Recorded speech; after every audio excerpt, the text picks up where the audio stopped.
Okay, We're both should on. we do a sound check? Hello? Hello. I can hear it. Okay.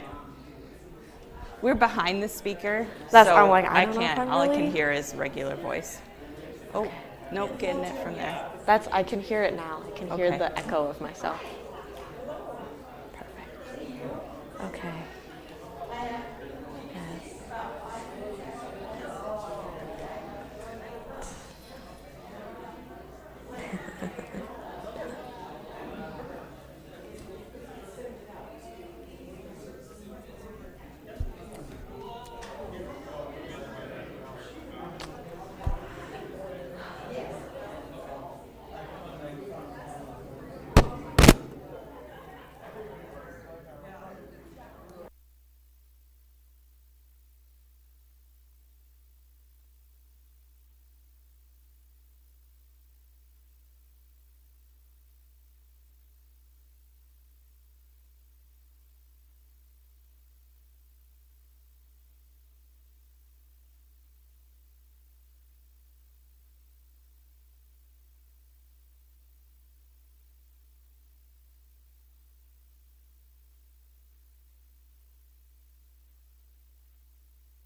Huh?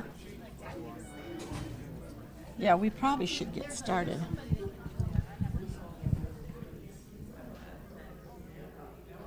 I'll move over here.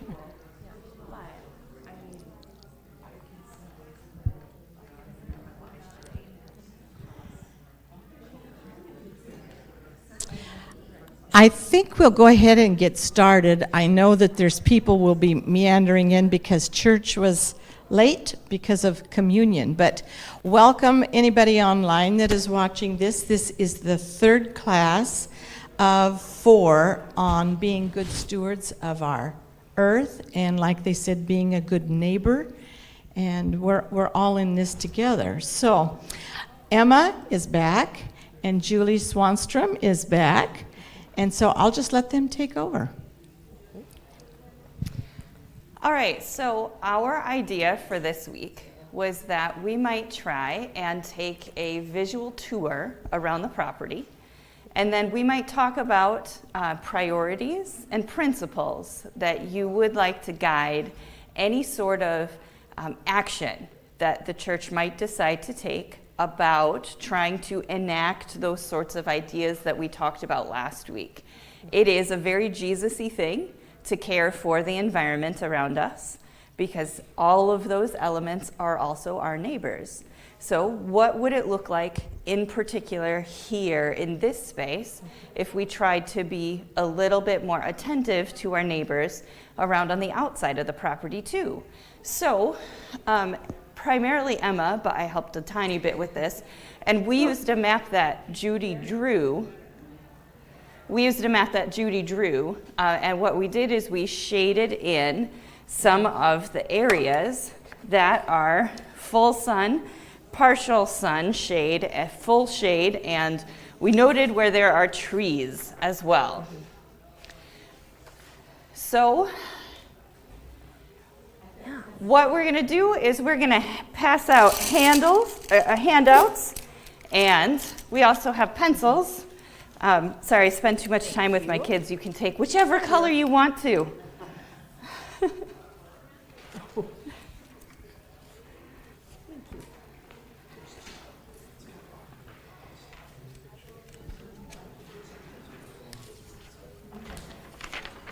I like your vest. Thank you. It keeps us childlike, right? Uh-huh.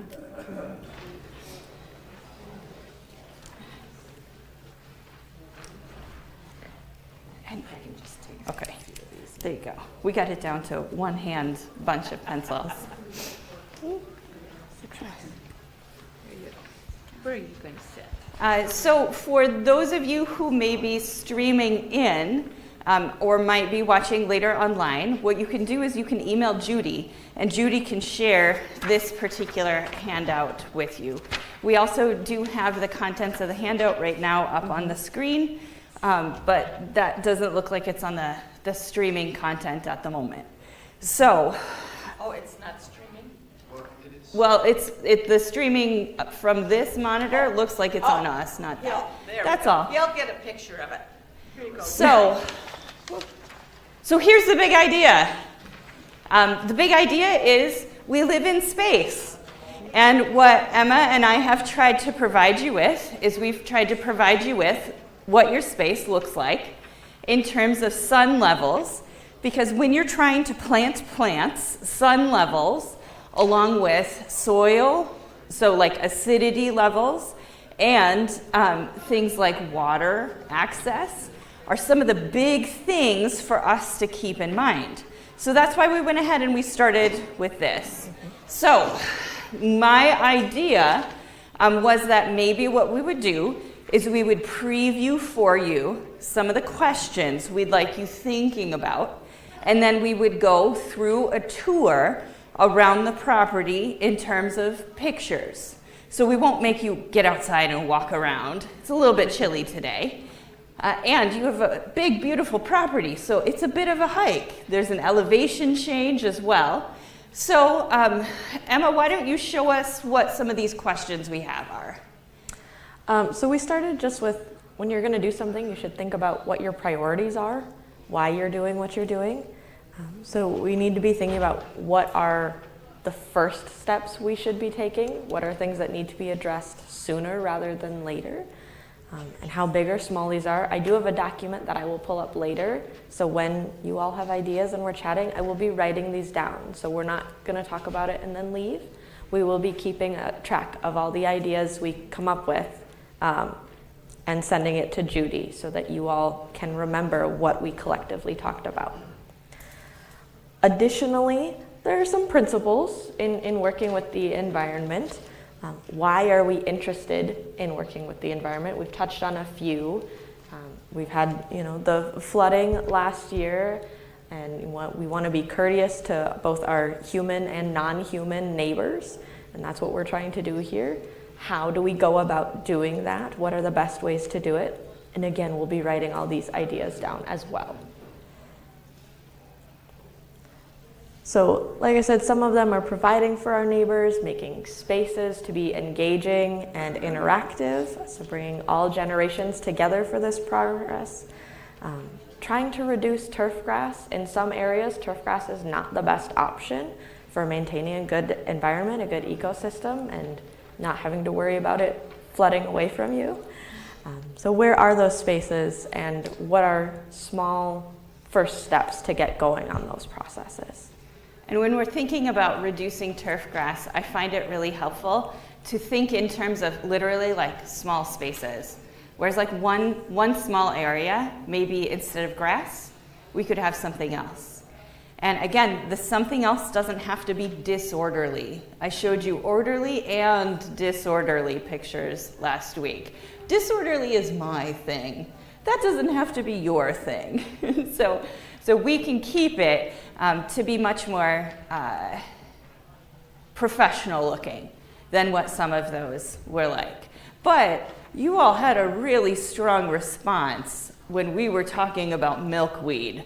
So I want at least someone who's here today to be thinking about milkweed space. Where could we have our little plot for some of those milkweed plants? Mm-hmm.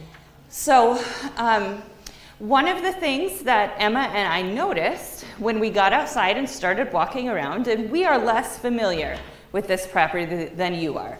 So we're just trying to point out some things that we noticed and help you remember what it's like outside all the way around the space, all right? Please don't take us sharing pictures with you about your space as us saying that we know your space better or have a better idea for what your space than what you do. That's not our intention. We're trying to just get these juices flowing. So, one of the things that we noticed is that just up here on the corner, kitty corner, or if you prefer catty corner, across, what we saw that there's a drainage area. And so there's this little plot that's empty, and in the middle of it, it's got this drainage. So if you're following along on your map, it is on the catty corner across from West 30th Street and West Avenue.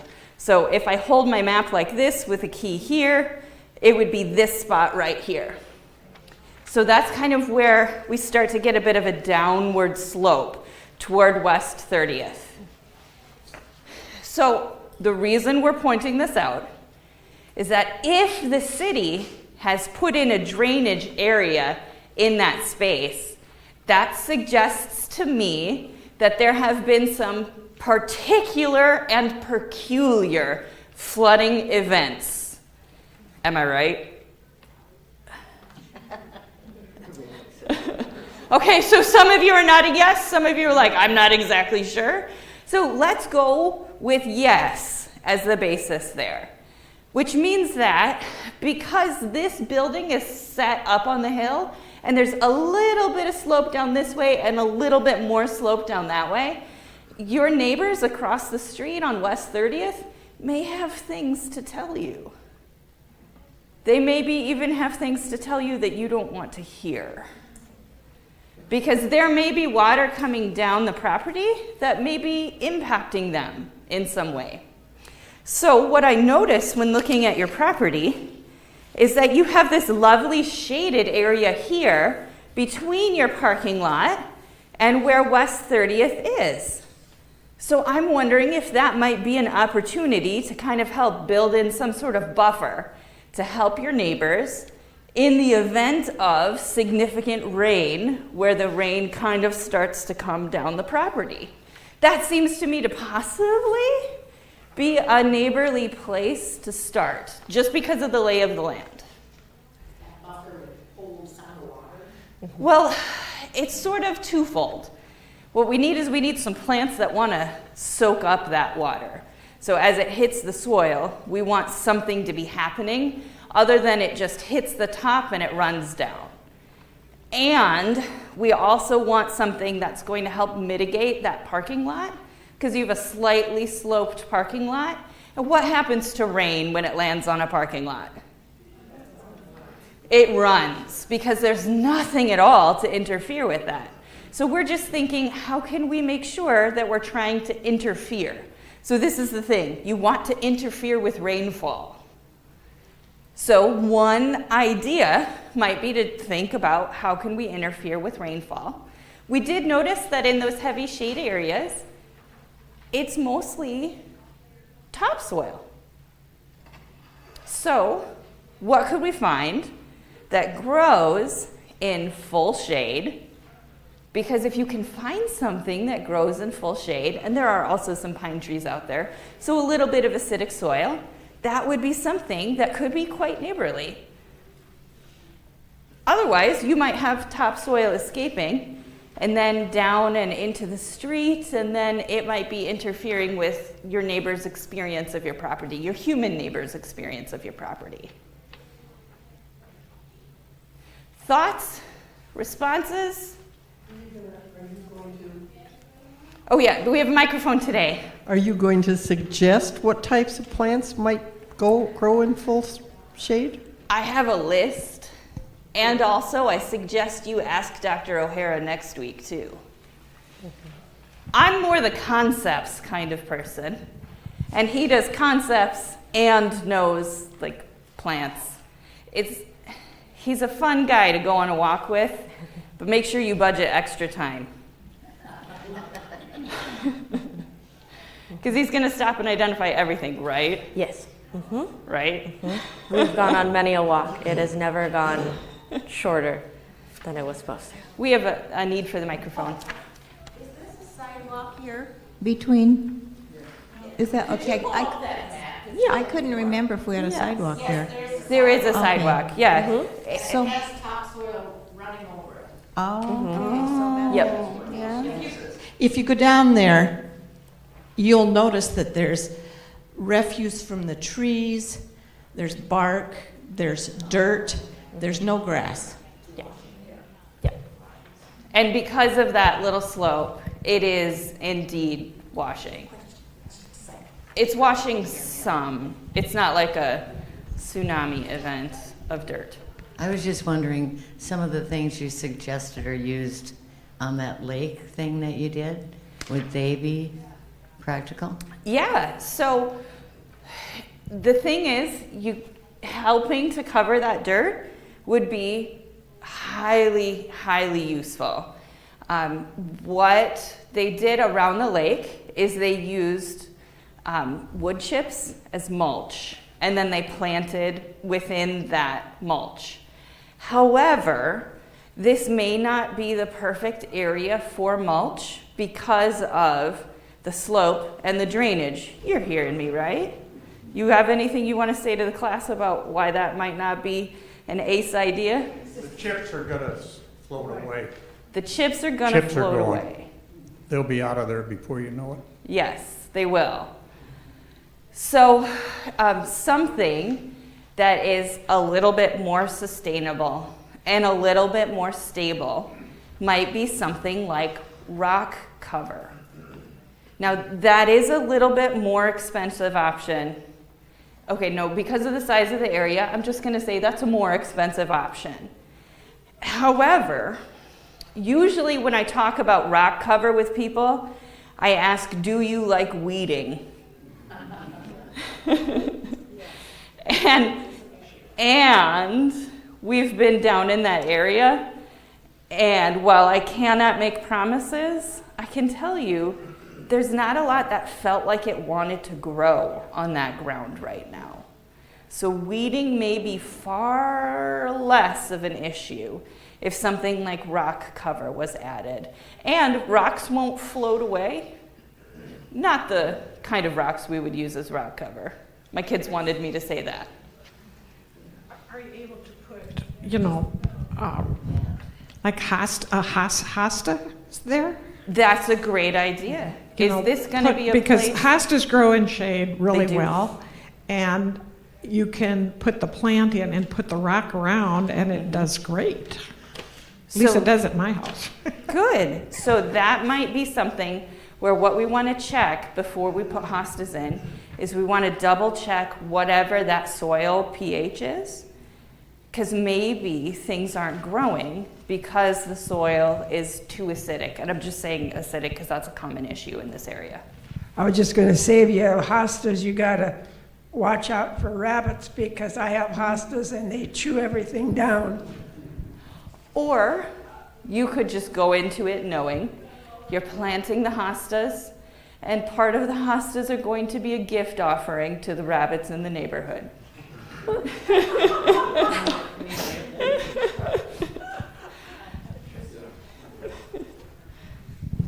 What's native to this area that likes shade? Because I'm just curious. Great question. I can either Google an answer for you right now, or I would suggest we ask Dave next week, because Lamium is one. I have a list of shade-tolerant plants that are, that are native to this area. Hostas are not. You should know that Judy's list of plants that are native to this area is like 8 pages long. it is extensive. Yes, she Yeah, knows her so- stuff. Yes. So I'm saying, I keep saying, let's ask Dave, but really, I think you've got an in-house resource here. Well, and we've got a landscape person. Who was it? Right here, landscape garden. I mean, there's a lot of plants, but it takes a little while to get them. It does. But once you do, they're there. Full shade. So remember last week, the shift with those pictures when I showed you right after they finished planting that buffer area, and then that buffer area about a year later. So those were fast-growing plants that hopped up in there and grew really, really well with that amount of sunlight and shade mix. But you got to use Judy's list because There are more too, but what I have read that it takes probably some hand weeding for 2 to 3 years until they're established, and then the weeding goes away, except just once in a while. yeah. So here are some things to think about in that full shade area. Number one, it can't be wood chips that help cover that dirt for you. That's just because of the lay of the land. That's not going to be the way to go in that area. Then number two, what does cover the ground? Is it going to be plants that you plant? Now, this is not a scientific term, but a bajillion of them. And then hand weed until there's kind of a carpet of them in that area. Or is it going to be something more like you try to cover the ground with something that's a bit heavier and stays put, like rocks? Rocks are more of a one-time investment instead of an every 2 or 3 years investment. But then you have to decide what plants might you foster in that area, or is that a tree-only zone? So those are the sorts of questions that it's up to you. I'm just here to get you thinking. It's up to you. Judy, we have the need for a microphone here. Oh, sorry. I should have asked you maybe what, you had mentioned the ones that grow the deep roots. Would that be important there? It I was might be a wondering good what they option were. there. It might be a good option there. Because the water might be quick moving over that area. And so you may need things that don't need the water to soak and settle and sit, because it's almost like a gentle slope of a hillside right in that zone. Do we have a picture of the area or not? We do. It's one of the first things that Oh, we brought okay. up, actually. Yeah, is- okay, so it's not a very is good that right picture. there. So So we took these It's- pictures right after class last week. We, Yeah. we were very creepy and walked around your property taking photos with Yeah. but we had the clipboards, so when the police drove by, they just like drove by instead of stopping and doing anything to us. So this is, I'm gonna say, the best case scenario for sun in this zone. And notice how dappled it is. And also notice we're looking at this big patch here of dirt. There's a tiny bit of grass right around the corner. And we didn't take a very good picture of the area between the sidewalk and the street, but that was just like, it was just like dirt. We had a question? I was wondering, do you foresee any trees coming down, was one question. And then the other one where you talked about this drainage place, is that a potential place for a little pond, sort of a peaceful sitting area? So, we weren't thinking about trees coming down, were we? no, I think that's a non-issue. Your trees are beautiful. I don't think any of them are posing a problem in terms of the landscape. But I found it important to note where they are so you understood, like, that's mostly what's causing the shade areas.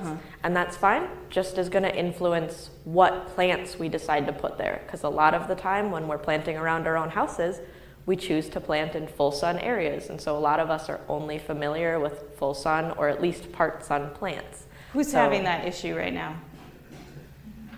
Yeah? I do at my house. So it's just a shift in mindset of, we don't want something that needs a lot of sun. We need something that's going to do good in shade. I don't think the trees are an issue with that. They just are a factor in why you need that. But that was a two-part question. And the second part of the question was, what about like a pond in that city drainage area? There are these cool reed grasses that are growing there. You can tell that there's kind of some standing water that gets in that area, but I think the point of the drainage is that the city doesn't want a pond. And my guess is that the city doesn't want a pond for, number one, liability reasons. So if somebody, like a little kid, gets into the pond and drowned, that's worst case scenario. Number 2, health reasons. Any still standing water could potentially be a breeding zone for our least favorite bug, mosquitoes. Yeah, you got it in one. Nice. So that they probably noticed that there was standing water in that area.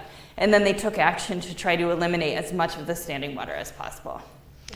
Now, that drainage that you're talking about, that's the one between Edison Middle School and the first houses just west of our church, right? Correct. Yes. Yeah, so it's not on our property, but it's across the street and Yes. slightly north.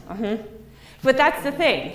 When we're trying to decide what to do, we need to not only look here, but we also need to look at how it might be involving, changing, supporting, challenging our neighbors as well. And so this to me stood out as an indication of a challenge in the neighborhood. There's water that runs. Oh, just a sec. Coming. Are the green areas on here just grass? Well, they were before they died. Okay. They're just dirt, pretty much. They're stripes. Yeah. So the greenish, yellowish areas are supposed to be full sun. Yes. And It's- almost it's all like of those Grello. are grass, is what they are right now. And then to add something to that too, when we were first discussing this, the city, when the parking lot was paved, Which this- parking lot? all of the parking Okay. lots were just repaved, and the Okay. city said, we have an ordinance, you have to have hedges wherever the car lights pull into the parking lot and shine across the street. So that means some of those areas that are green now, that don't have hedges, have to have hedges put in. So that's, yeah, on both sides, so that when cars pull in, the headlights don't shine and cause a problem with the houses across the street. So we have that on the north end of our, and the south end. And we do have some hedges, but some Skip of them to the have died, slides. some of them have Go been ahead. pulled out. So that has to Keep be going until you find the restructured too. hedges. I don't know if, There. Oh, this one. So right there, yeah. Here you can see hedges, and there. Sorry, I apparently have to get farther from the speaker. So when you're looking at your map, find 32nd Street, which the label got cut off just a little bit. So 32nd and West on that corner, check. You've got some hedges. And then the hedges continue along 32nd Street, and then through that gap in the parking lot, and then they continue into that next area, past this entrance to the parking lot as well. And then a couple of hedges kind of peek up this way, sort of like an L around the parking lot. But it seems to me like, given that city ordinance, maybe thinking about hedging might be a good way to go. Sorry, I'm trying not to make a joke about hedging your bets.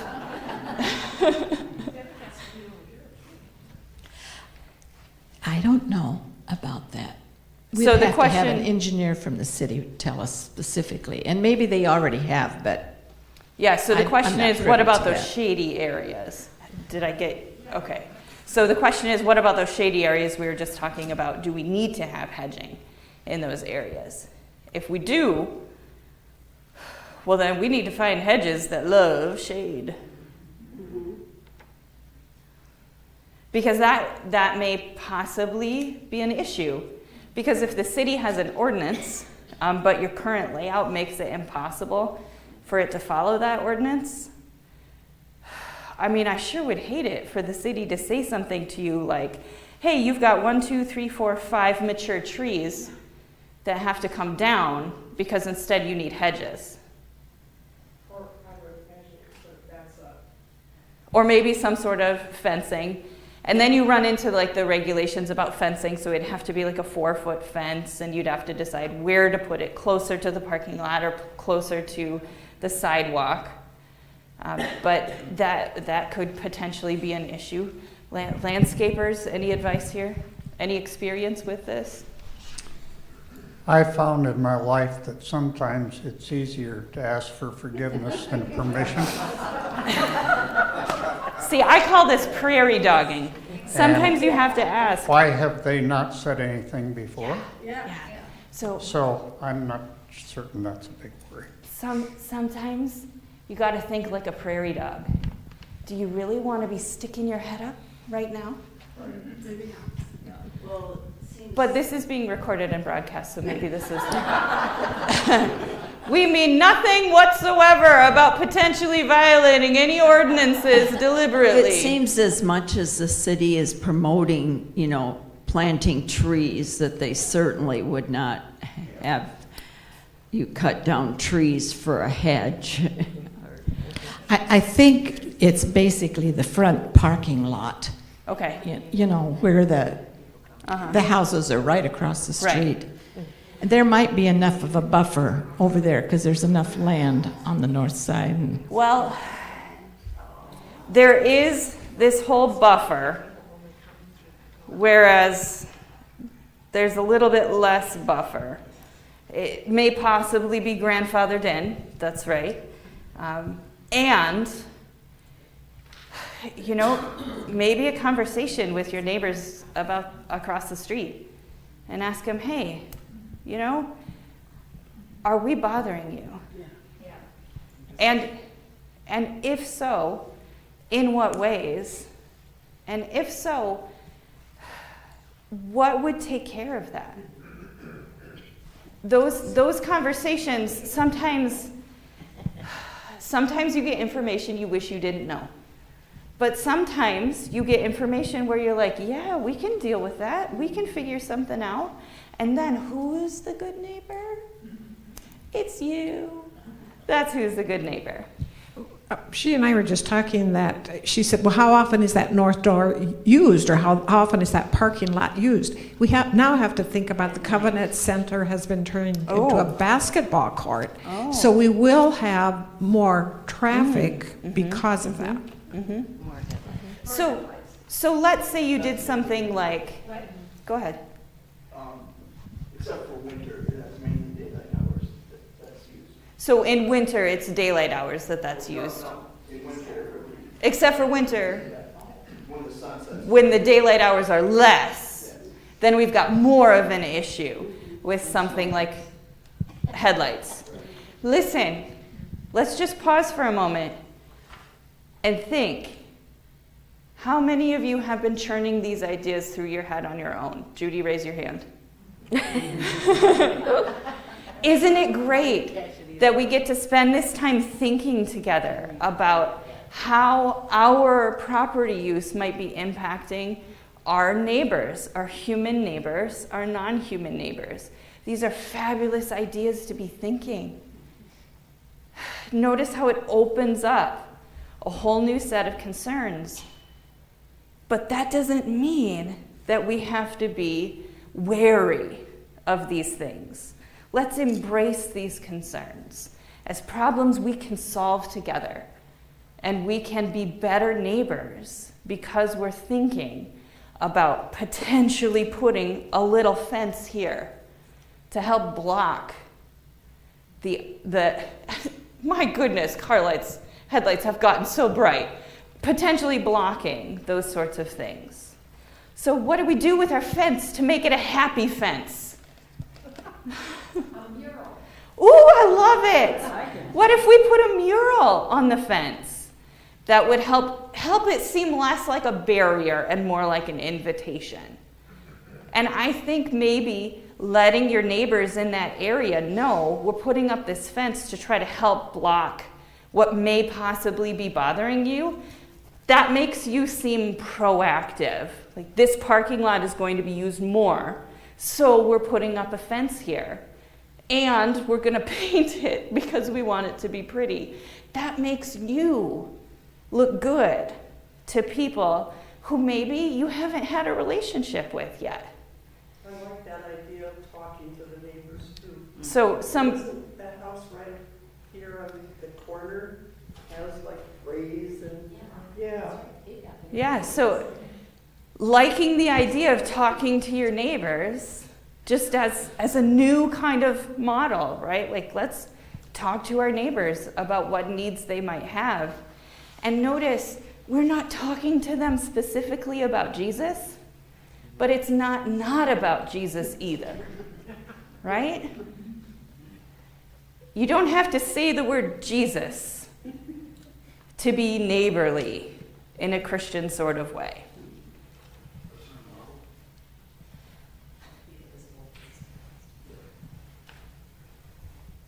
I mean, it's kind of like being what we say, what is it, I can't think of the term, but anyway, being the visible face of Christ. Just by being that kind of a neighbor, we don't have to say Jesus, we're being Jesus. Being Jesus. Sounds pretty important. Being Jesus. Sorry, I just slipped that one in there. So looking at this map, remember how I suggested that we find some areas of turf grass that we can remove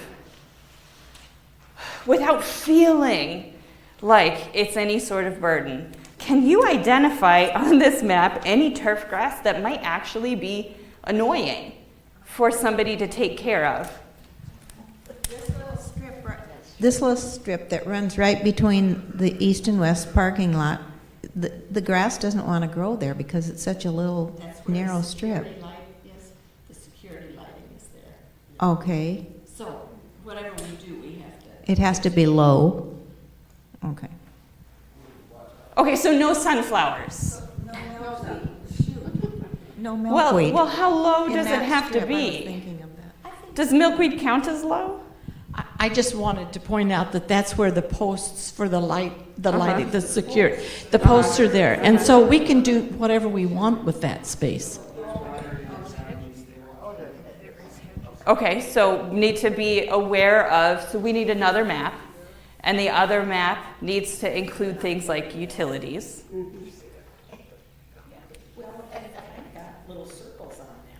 There are kind of little circles on this handout, and those mark the Posts. The They're posts. just the light posts. Yeah, they're just posts, and so that's why it ends And up being full sun. they're all working. Like when you come at night, each one of those posts has a light on the top of it that shines out over the Very parking important lot. consideration. Yep, So, There should be posts there. there are. So- On the map. no trees. Well, they are. little They're not circles. trees. Those ones aren't darkened in because those aren't trees. Those were the security light posts. So you need to know they're there. And the couple of parking lots or parking spots closest to the door have some signage for those.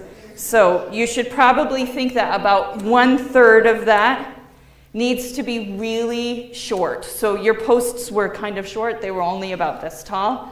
So about 1/3 of that needs to be on the shorter end of things so that your whatever is not turf grass is not covering that up.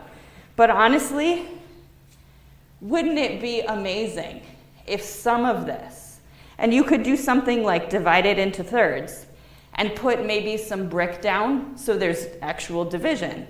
And maybe 1/3 of this is milkweed. And 1/3 of this is maybe a mix of yarrow and coneflower. Coneflower, right? And then 1/3 of this is something that's just gonna stay a little bit shorter. And ta-da, no problems. We have divested ourselves of some turf grass. And how did that feel? Did that feel like a huge sacrifice? Or did it feel like you're gonna get to watch the progress of this milkweed because you're parking there anyway? So it makes this experiment public in a positive way. Because you know who's going to love it?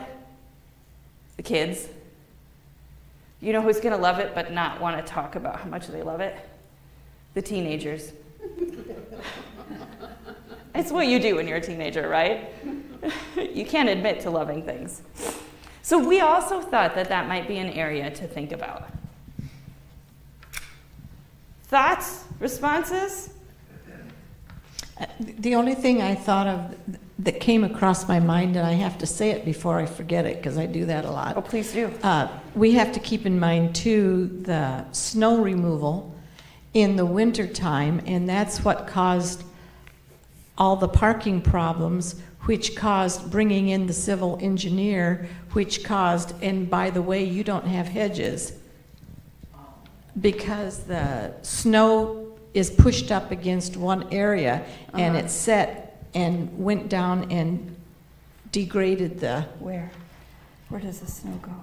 They had it here and here, and I think that's where they ran into trouble with the Okay. paving over. And that's Okay. what put that out about a month, because that had to be fixed. So, I mean, there are things that we need to consider. And those are good things to consider too. Because speaking of snow, how do we make sure that things stay not icy? This is a legitimate concern. We need our sidewalks not to be icy. How do we do that in a way that's plant friendly? We kind of automatically reach for that salt. But the salt can be really hard. And it's really not merely that the salt is hard on things that are just right here. Sorry, I forgot my watch. It's that the salt mixes together with all of the runoff. And then everybody's salt is all in the same water. And that can become a really big issue. So what do you think about salt alternatives? What alternatives are there? Or maybe we could think of it this way. What spaces need salt, and what spaces could use alternatives? So maybe think of, like with the turf grass, decreasing it, not obliterating it. Same with the salt. Are there places where maybe a mix of sand and kitty litter could do it, instead of just salt? Or if you get out there right away and let the sun melt it. If you can get to the snow right away, then the sun melts it and you don't need the snow melt stuff. Yeah. And when you look at the shade map of your sidewalks, look how much gets full sun. That's really great. That helps you automatically be neighborly, right?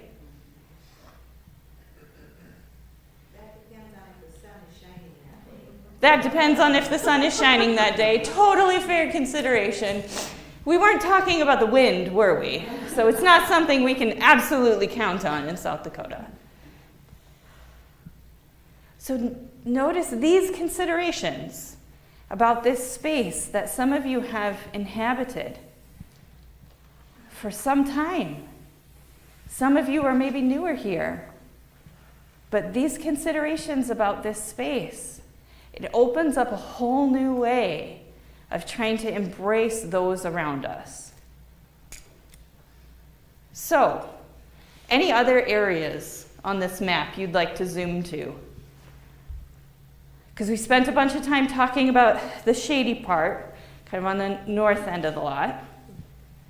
We talked a little bit about hedging and how maybe we need to install more hedges.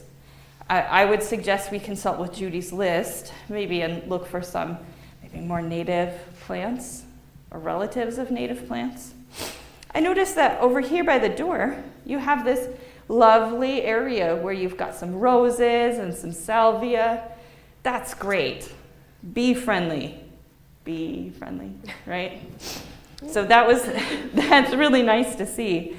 What else might you like to look at? So we were talking about a community garden. Mm-hmm. This would be the best area for it, right? So when we're talking about a community garden, where would be the best area for it? Well, does it surprise any of you to hear that Judy has thought about this? So we had identified 2 places that might possibly work for a community garden. And Judy had already gone all in on one of those spaces. And so we're going to go with what Judy said because Judy knows the property better. Judy knows the place better. Does that make sense? So, all the way to the end, Emma. Fly. Fly. Okay. Okay? So can you orient your map to match? Like this. So this would be on the southeast corner. So look in the area of 32nd and Lake. And Judy has identified, and then that little blip there is the shed, right? So Judy has identified some space that would work for gardening. And I think that's a great idea. In fact, that was one of the spaces where I was like, this would work great for a garden. And some of you are thinking about backs, yes? Yes? Judy's also thinking about raised beds for the gardens. This is a problem solver, knocks two problems out at once. One problem's backs. What's the other problem? Bunnies. Backs and bunnies. We can solve those problems with raised beds. Now, when you're building the raised beds, my suggestion is you make sure that you are using materials that won't cause issues for the food. Make sure you're not using anything where it could leach, the material that you're using would leach into the dirt and cause problems. That seems really obvious when I say that, but sometimes people forget and they just use what's available or maybe what's most inexpensive. Or sometimes they'll take down, oh, my neighbor had a building they tore down and here's some free lumber, but a lot of it has been, it has chemicals that are not healthy. And so you can't use that in gardening. It's free lumber, but it's also suspicious lumber. So if you were interested in not merely gardens, look at that space. That's a large space. If you were interested in something like community gardens, Judy already has the rules for community gardening in Sioux Falls.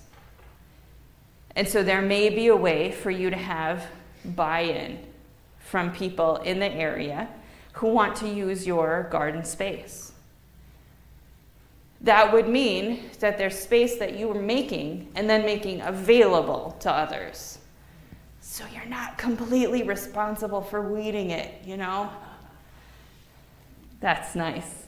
The other thing about individual raised beds is if you were doing the community garden experience, it would be really easy to mark those allotments. Who's where? Who's doing what? And there are quite a number of, I'm going to call them set it and forget it plants. You know what? I have this tiny little squash that's growing because 3 years ago, we forgot to pick up an acorn squash at the end of the season. And it rotted. And so for 2 years, I've gotten plants from that one acorn squash. It wants to grow. What if there's a bunch of grasses and stuff that grow in that space? It doesn't care. It wants to exist, so it is. So there are some things that are a little bit less fragile, a little bit less intensive in terms of gardening. So those are options if you're thinking about that. My suggestion is if you have a church-based garden, do a survey. Ask what people here want. We have these lovely gardens at Augie, and I'm involved with the garden because I pay them money and then they give me garden products. It's great. I don't have to garden these things on my own. But it doesn't always match up to what I personally would like to do. So notice that that's a potential model. Have people basically subscribe to the garden. But you're going to get more subscribers if what you're growing in the garden matches what people actually care about. Matches what people want to can. Matches what people want to eat.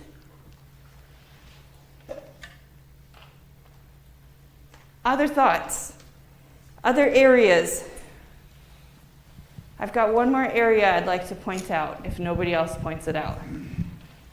We live across from 69th, and there's a church over there called Spirit of Joy, isn't it, Sally? Yeah. Spirit of Joy Lutheran Church. They have a very large community garden. Plus, they have one of the most beautiful perennial flower beds I've ever seen, and a meditation spot. The only reason I'm mentioning that is if you want some ideas about what you can do, that's a good place to take a peek. By all means, learn from what other people have done. It's not theft because you're not taking their stuff. 69th and what? Oh, it's just off Western, so what? It's southwestern, south of 69th, and just to the west of. Okay. There's an office building called Wedge there, and you turn right south of that. You'll see it once you get across 69. Yeah. And they also have in their, they have raised beds. Yep. So if you go over there, you just drive out on Western Avenue, and as soon as it goes from south on Western, but as soon as it goes from 4 lanes to 2 lanes, you take a right. And it's the church kind of off of a big place of land there, and then their church is on the west side there. So you mentioned a meditation spot. Yeah. I love that idea because I love being outside, even though plants and I don't always get along. My thought was right out here. Right out here in this space by your sign. It's a fairly flat area, which means that when people are wandering through, even people who have some struggles with mobility are more likely to be able to move through that space. Does it surprise you that Judy has drawn some sketches? Mm-hmm. Judy said I can't share her sketches yet, but we do have an idea. So this is a vision. Now, think of different plants, though, because those are not South Dakota plants. And if we have potentially your milkweed garden somewhere else other than this garden, then maybe you could sit outside and pray without getting hit in the face by milkweed. You know? That wouldn't be bad. But a little bit twisty, with stations that have seating for 2 to 4 people, that seating something solid, stable, you can leave outside.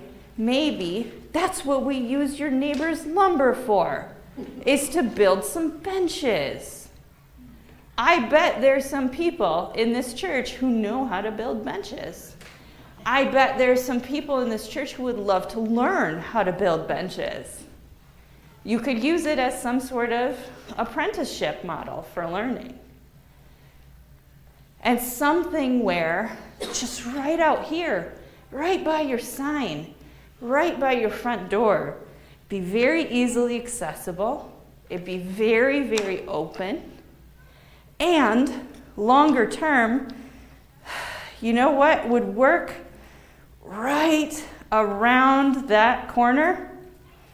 So in this space just on the other side of that sidewalk, that would be a lovely space to have something here, like an outdoor classroom. When it's nice like this, oh no, all my stuff. When it's nice like this, you could have people meeting outside. You could have people in the community using that space. You could have, there's so many opportunities. And so we just wanted to point that out, that might be something that in the future, maybe you want to have some sort of like C-shaped permanent seating, and that could be a classroom space. You should ask Dr. O'Hara about outdoor classrooms. I was thinking too, also Edison Middle School is just catty corner from us. And, you know, maybe we could partner with them. Maybe their science classes would like to know that we're going to be having some gardens over here and they could take advantage of it for their biology. More community. Or, you know, I hear that there's like a college where students can get a degree in environmental studies, and every one of those students has to do a practicum. Maybe some sort of relationship like that could help give those students some experience. Yeah. Huh. So I was thinking, may I borrow your pencil? No, this doesn't. So that area you were talking about would be just right north of the chapel area. It's in between here and the north Go back to the parking map? lot. Yeah. Fly, Emma, fly. Here, okay. So, do you see my mouse? So this would be the meditation space. And then just here in this corner would be where there's just a little bit of slope down, just a little slope. And so you could have the speaker standing right at that little bit of slope, have some kind of circle. It's right by 2 sidewalks, which makes it really accessible. There's not so much slope that for mobility issues it becomes a problem. Where on the Augustana campus is your new outdoor camp or classroom? Okay. So we could go take a look at it. So that's a tiny bit complicated because you said new outdoor classroom, and they said that they're building an outdoor classroom space as they have renovated the entire campus green. I haven't seen that part yet. So where our regular outdoor classroom is it is right between the Froyland Science Center and the Madsen Social Studies Center. But it's kind of behind the buildings from the parking lots. So Summit is here, and 33rd is here, and then the Froyland Science Center is here, Madsen is here, and you park in these parking lots, and then you have to go kind of around and get through these things. On the Augustana map, it's number 9. I know this because I have to route students to it because I use it. So as long as they haven't renumbered the map since last year, it's number 9 on the map. I can ask Dr. O'Hara to bring some pictures or maybe even a little quick video of that area. Your classroom doesn't have to be as layered as our classroom is. Maybe you want it to be more of a 1-level sort of classroom. That's okay. That's still worth having. But I still think that that's maybe part of your 10, 15-year plan, not your right now plan. So what's your right now plan? My suggestion for your right now plan is think about your neighbors. If you have issues with dirt running, think about that. If you have butterflies you want to serve, think about that. But there's a lot to think about. So think about your priorities and your principles. And thinking about those 2 things and this map, that's going to guide you toward what you collectively care about and what you want to do something about. There are grants available. There are people who may be willing to donate their time. Again, I hear there are students who need practicums to do. I'm thinking of Emma. Wow. Yes, this is what we're doing here, what we're talking about is essentially what I'm planning on spending the rest of my year working on and researching. So if you do end up wanting to talk more about this and want to start making more steps, I would absolutely love to keep having conversations with you and conversations with Judy about what are practical and necessary first steps for getting these started. So, And she had this idea before you reached out. So when I you reached did, out, we yeah. were like, bingo, we're doing that. That's why I brought Emma, because this is her thing. this is what I want to look at. So. This is awesome. It's more than I thought it would be, and you guys have put in a lot of time for us.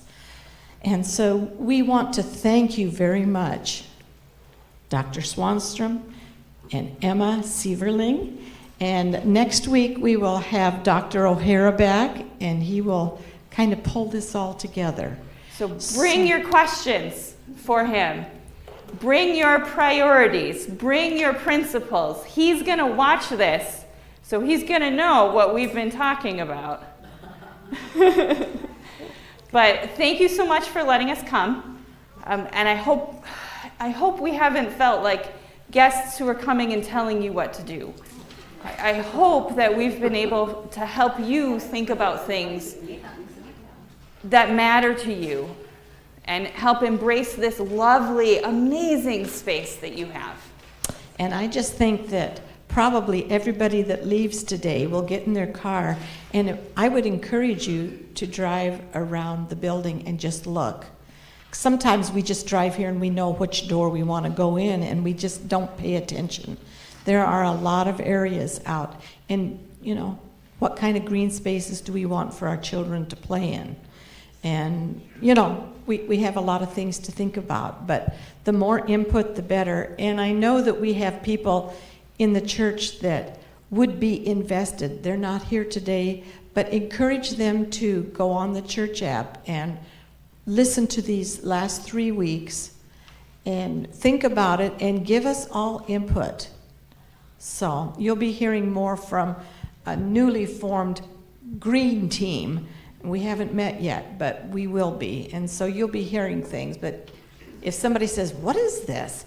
you'll be in the know and you can share that information. So anyway, thank you very much for coming.